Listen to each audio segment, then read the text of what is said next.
Said like reviews.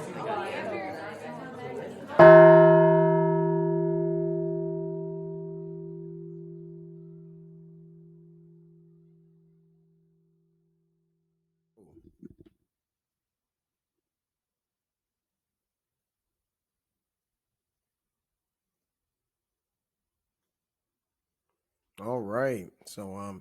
For today's Tuesday tips, we will be going over the 3 T's of teaching. And this is a call to action to employees of all types: contract to hire, temporary, permanent, full time, freelancers, you name it. You should always ensure that your job is providing the 3 T's of teaching for any assignment that you're being asked or required to complete. What are the 3 T's of teaching? I'm sure you're asking. That's telling, training, and testing. If it is not being provided, be sure to ask questions to leadership in a way that will provide them an opportunity to support you. We are in a consistently changing job market where scaling is the new normal. This can make it easy to intentionally or unintentionally expect certain tasks to be completed without providing the proper training. To ensure you are provided the proper training, always check to see if the 3 T's are being applied. You can evaluate this daily, weekly, monthly, yearly if it's that long, or what have you. Just ensure that it is being done.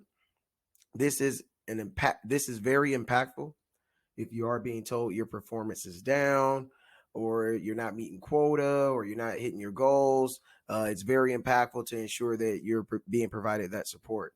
So be sure you have been provided the 3 T's in order to perform the assignments, regardless of any industry that you are in. This does apply. All right, so let's get into it. Number one, telling. This can be summed up in 3 words: show and tell. I'm sure you've heard of it in elementary school. I'm sure you participated in it at some point in time.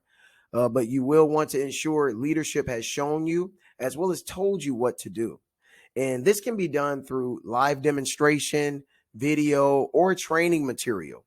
Just ensure it is from an experienced team member and they have demonstrated everything needed to properly perform your task.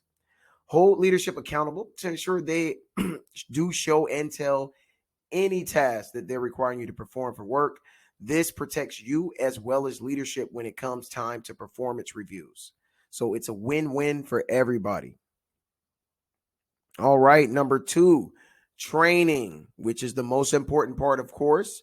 And I'm sure anytime we've accepted a job offer, we've all heard the we provide training, or we provide paid training, or on the job training. But are we really being trained properly? And proper training means the person telling you what to do is making certain that you and your peers can perform the job efficiently more than once without being guided or told what to do along the way. The person telling you is typically in leadership and is there to help. So don't shy away from asking questions during training sessions. Be sure to keep the questions productive and relevant to what leadership is telling you. It is imperative that everyone in training is able to perform the task they're being told that they'll have to do prior to going live on the job. So be sure to hold leadership accountable to ensure that those that need the most help are getting the most help. Remember, we're all in this together, and an employee that has not been properly trained, unless they're able to perform the task efficiently more than once without being guided or told what to do along the way. So, proper training, again, is ensuring that the team members are able to perform the duties more than once without being guided or told what to do along the way. If you're in a position where you don't feel that you're able to do your duties without guidance, then you need to ensure that you're leveraging and holding leadership accountable so that way you are able to. I'm sure you've all heard closed mouths don't get fed. You have to say something as well. You have to hold them accountable. All righty, so let's go into the third T, which is definitely the most important, testing. And of course, testing does not have to be formal. It's just ensuring you're able to perform and demonstrate what you were trained to do whenever called upon. This is essentially proving you're able to properly perform your duties. Many companies require a test upon completion of trainings, and it can be done written, online, or an on the job demonstration. I'm sure you've had to do on the job demos and sales. I'm sure you've had to do round robin and sales calls and um, certain modules that you had to complete online for licenses if you're in that field. So it's any form of like testing where you demonstrate that you are equipped to go on the job and perform what they trained you on. You just want to ensure that you have had the proper training prior to agreeing to any testing. So if you don't feel the training was adequate, now of course you want to ensure that you have been asking questions along the way. Don't just wait until the test and say, "Hey, I need to go over it again."